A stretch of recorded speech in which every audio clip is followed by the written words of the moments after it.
Olá, boa tarde a você que nos acompanha aqui pelo Notícias Agrícolas, no ar mais um boletim de mercado, olhando para os acontecimentos lá na Bolsa de Chicago.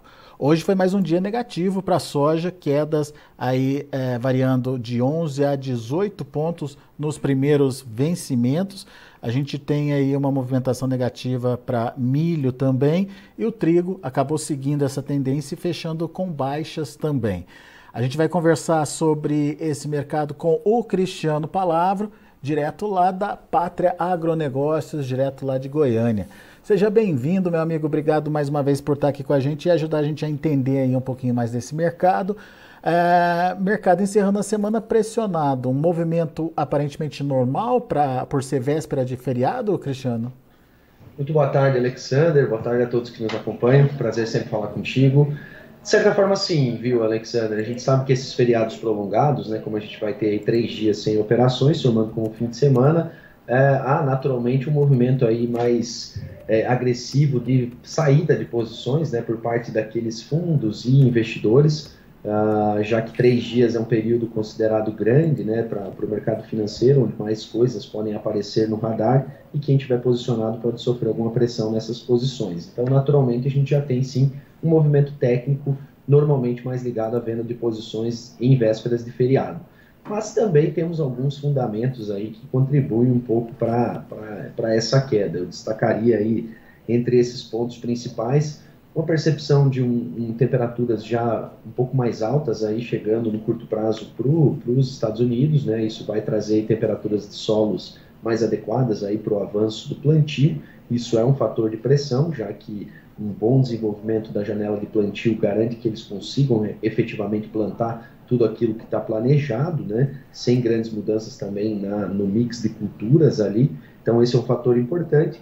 Hoje também tivemos vendas semanais de soja nos Estados Unidos um pouco abaixo, né, da média das últimas semanas na safra velha, algo que não é também muito fora do normal, já que os Estados Unidos estão bem menos competitivos do que as ofertas aqui do Brasil, mas também tivemos uma demanda muito pequena por soja nova, né, da safra nova dos Estados Unidos, inclusive com mais cancelamentos do que novas vendas, né?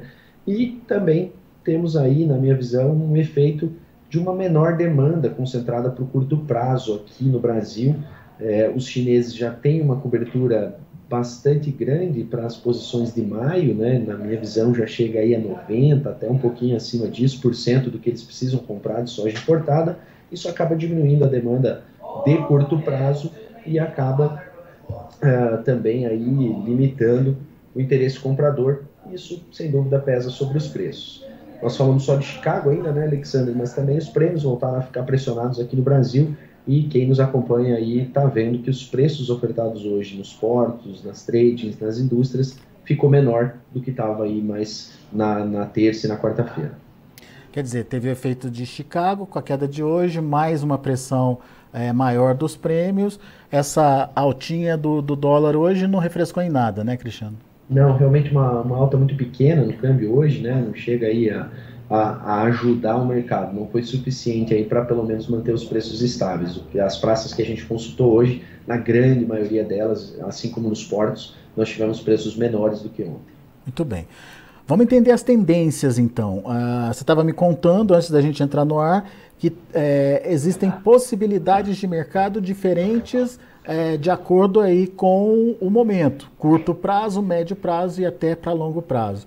Como é que estão essas possibilidades de mercado? Qual é o perfil aí de atuação dos preços, Cristiano?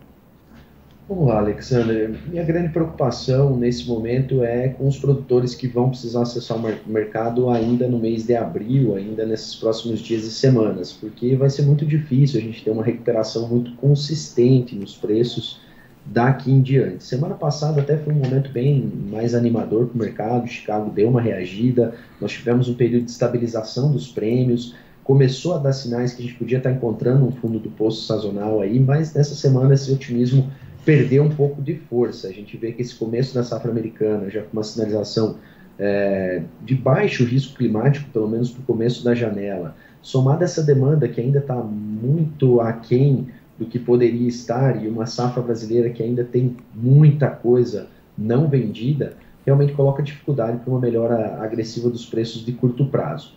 Curto prazo eu falo aí, vamos colocar um tempo aí de 4 semanas. Quando a gente passa de maio, aí a gente realmente já começa a ter sinalizações um pouco diferentes. Elas não são fantásticas, não são muito melhores do que temos até agora, mas a gente começa já a ter um arrefecimento desses efeitos que causaram quedas tão agressivas nos prêmios, a logística começa a melhorar, principalmente antes da entrada mais agressiva do milho safrinha. Então a gente pode sim ter um começo de estabilização e até recuperações nos preços. Para longo prazo, vamos falar em segundo semestre, eu acho que o produtor tem que pensar muito numa estratégia um pouco mais derivada para negociar o seu grão. É natural, quando a gente olha a sazonalidade dos preços em Chicago, que o segundo semestre, principalmente de julho em diante, ele seja negativo para os preços lá em Chicago. É claro que isso se dá porque a grande maioria das safras elas dão certo ao invés de dar errado, né? Principalmente nos Estados Unidos, onde grandes problemas de safra eles não são muito corriqueiros de acontecer. Mesmo 2012, que foi um ano bem característico, né, que nós tivemos preços muito altos lá em Chicago, as perdas efetivas no final da safra não foram tão grandes. Então a gente vê que a soja tem uma resiliência muito grande a períodos secos, então a chance da safra americana dar certo é maior.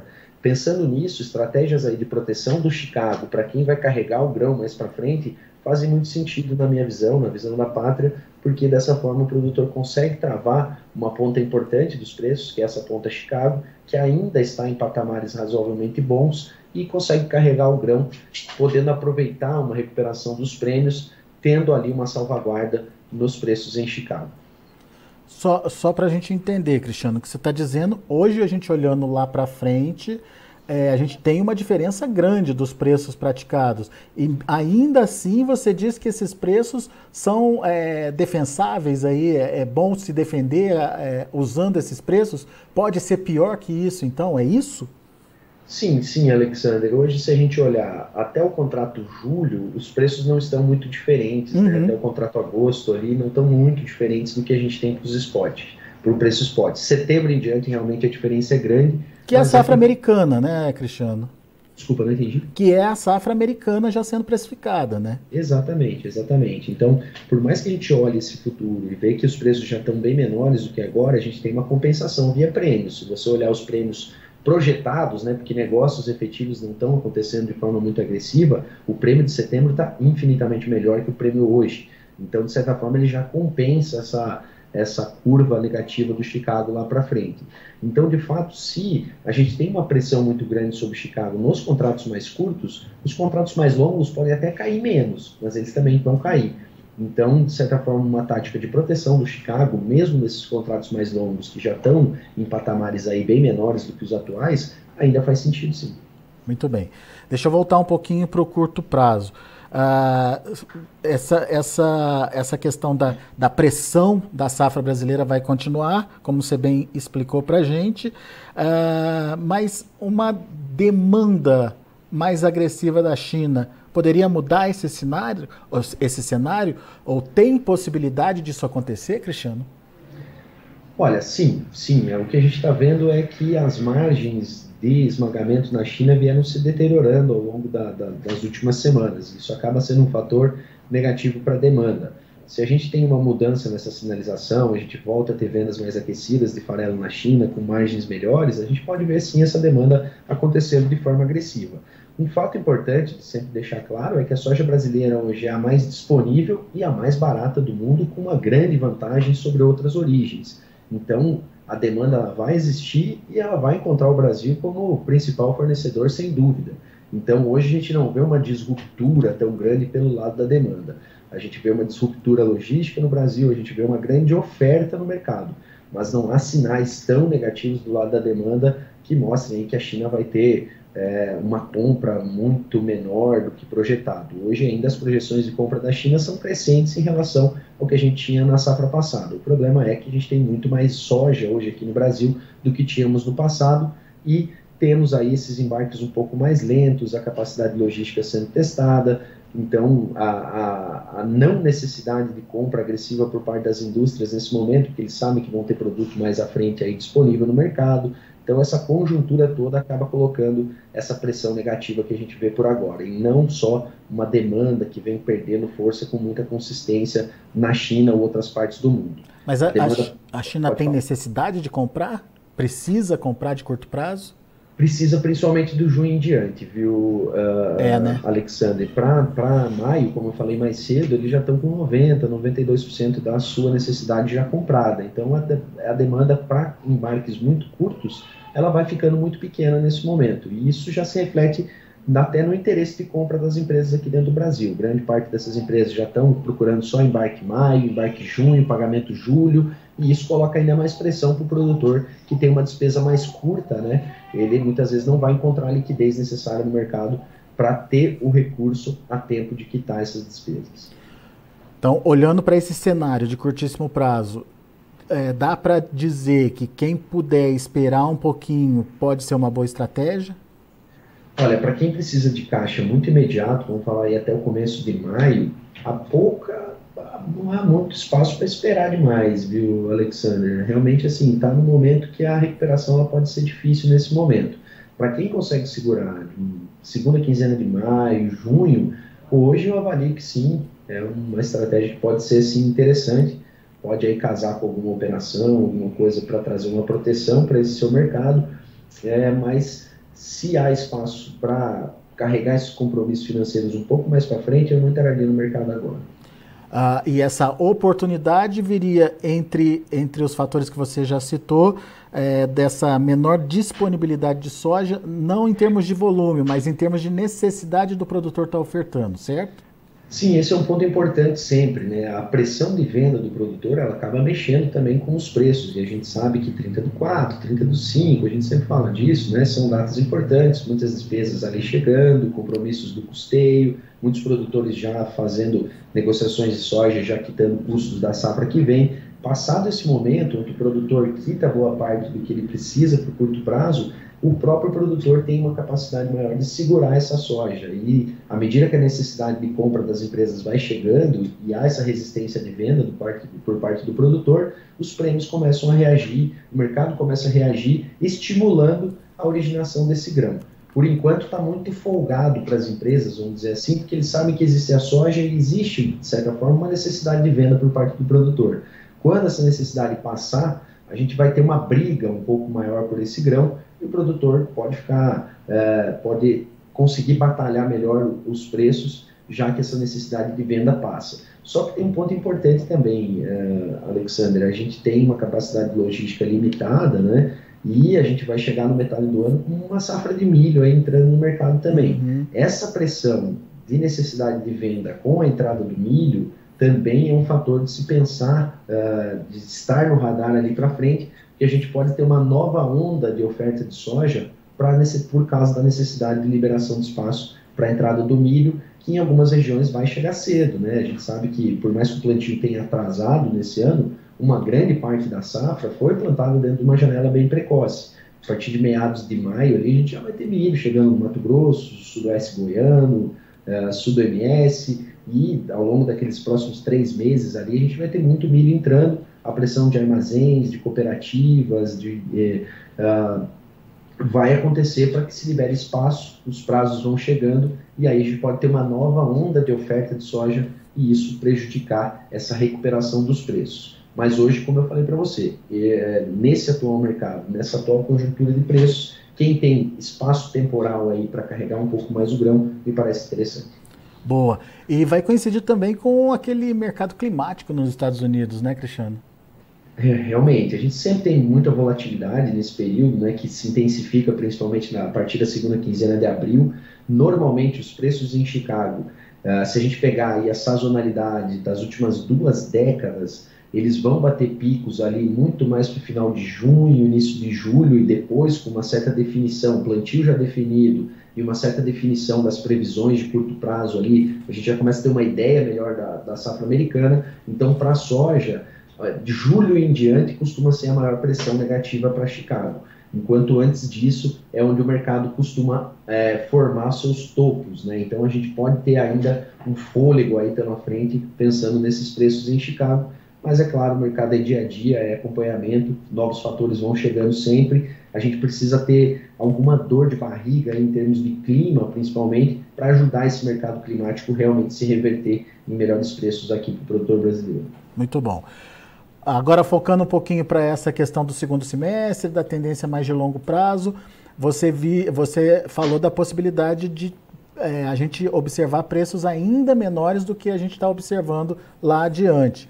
Mas é um bom momento para fazer trocas, para comprar insumos, enfim, para se proteger de alguma forma com o custo de produção, Cristiano? Olha, até como a gente conversou antes aqui, né, Alexander, tem muito a questão individual do produtor, aquele produtor que prefere já andar um pouco mais seguro, né, já fazer seu custo de produção, já trabalhar essa definição de custos bem antecipada, não ficar tão exposto no mercado. Mas, para quem, vamos falar assim, até abrindo um pouco da estratégia que a gente está trabalhando com os clientes, eu vejo que ainda o mercado de insumos ele tem poucas possibilidades de altas. Não vejo grandes quedas para preços defensivos, mas vejo menos possibilidade ainda de altas. Não vejo grandes novidades para o mercado de sementes, enquanto para o mercado de fertilizantes, assim como tem acontecido nas últimas semanas, eu não vejo que os fatores que trouxeram os preços para os atuais patamares já perderam força. Então vejo sim que a janela de compras ela ainda vai ser melhor daqui em diante. Aí no caso da troca, realmente os preços também da soja estão passando por um patamar ruim, um patamar fraco nesse momento, então na minha visão ainda vale uma certa paciência para formar os custos da nova safra. É claro que isso, principalmente o mercado de fertilizantes, que era um mercado um pouco mais estabilizado até 2 anos atrás, ele é um mercado mais volátil hoje, as variações de preço elas acontecem mais rápido, então é um mercado que você tem que ficar atento, mas hoje, como eu falei, os sinais ainda são de preços perdendo força. Boa. Bela análise, Cristiano Palavra, meu amigo, obrigado, viu, mais uma vez por estar aqui com a gente e ajudar a gente a entender aí um pouquinho mais do mercado e principalmente com esses cenários possíveis de acontecer aí que ajudam o produtor de alguma forma a se planejar melhor. Volte sempre, Cristiano. Valeu, Alexander, obrigado aí pelo espaço de sempre, desejo a todos aí uma feliz Páscoa junto às famílias, tenho aí um fim de semana e um feriado bem abençoado. Até mais, pessoal. Boa, obrigado, feliz Páscoa para vocês aí na pátria também. Valeu. Tá aí, Cristiano Palavra aqui com a gente no Notícias Agrícolas, fazendo cenários de acordo com o período da negociação. Curtíssimo prazo, não tem muito o que fazer, quem precisa vender tem que vender, mas não vai ter oportunidade de preço, pelo menos nas próximas 4 semanas, na avaliação do Cristiano Palavra. A partir da segunda quinzena de maio, lá para junho, quem sabe até comecinho de julho, a situação pode se inverter, menos disponibilidade de soja, ou seja, não que vai ter menos soja, mas o produtor vai estar mais, já vai ter vendido o que precisava, vai estar mais estratégico aí nas suas vendas e tem mais o mercado climático lá nos Estados Unidos que pode trazer aí alguma mudança nos preços e daí sim um momento de fazer o seu negócio, de andar com as suas vendas um pouquinho mais. E para o segundo semestre, estratégia que precisa ser traçada, na opinião do Cristiano Palavra, fazendo a proteção agora, garantindo os preços, mesmo que menores do que os atuais preços que estão sendo pagos atualmente, os preços futuros ainda têm patamar considerados bons para negociação pelo Cristiano Palavra, já que existe um potencial de pressão nessas cotações caso haja uma condição favorável aí para a safra americana e o resultado seja positivo para a produção de lá. Enfim, com essas estratégias você consegue determinar como vai vender aí a sua soja, se planejar, enfim, e acabar conseguindo ter melhores oportunidades em preços e rentabilidade. Vamos ver os preços, como encerraram as negociações lá na Bolsa de Chicago, de olho na tela. Para maio, 14 dólares e 92 centes por bushel, 18,5 de queda. Para julho, 14,62, 15,25 de baixa. Para agosto, 14,12, 14 dólares e 12 centes por bushel, queda de 11 pontos mais 75. E para setembro, 13 dólares e 38 centes por bushel, 9 pontos de baixa. Vamos ver o milho. Para maio, 6,43, queda de 9 pontos mais 25. Para julho, 6,19, queda de 7 pontos mais 75. E para setembro, 5 dólares e 64 centes por bushel, queda aí de 5 pontos. Dezembro fechando a 5,56, recuo de 4 pontos nos preços praticados lá na Bolsa de Chicago. Vamos ver o trigo também no vermelho. Para maio, 6,75, perdendo 6,5 pontos. Para julho, 6,88, queda de 6 pontos mais 75. Para setembro, 7 dólares por bushel, 7,5 de baixa. E dezembro, 7 dólares e 19 centes por bushel, 7 pontinhos de queda também. São os números de hoje, de fechamento do mercado lá na Bolsa de Chicago. Amanhã, feriado, sem movimentação nas bolsas, tanto aqui no Brasil quanto lá nos Estados Unidos também. Mas na segunda-feira, mercado voltando a operar normalmente e, portanto, você ficando por dentro de todos os acontecimentos do agronegócio e principalmente da comercialização. Continue com a gente, tem mais informações e mais destaques sendo colocados no site para que você seja o produtor mais bem informado do Brasil.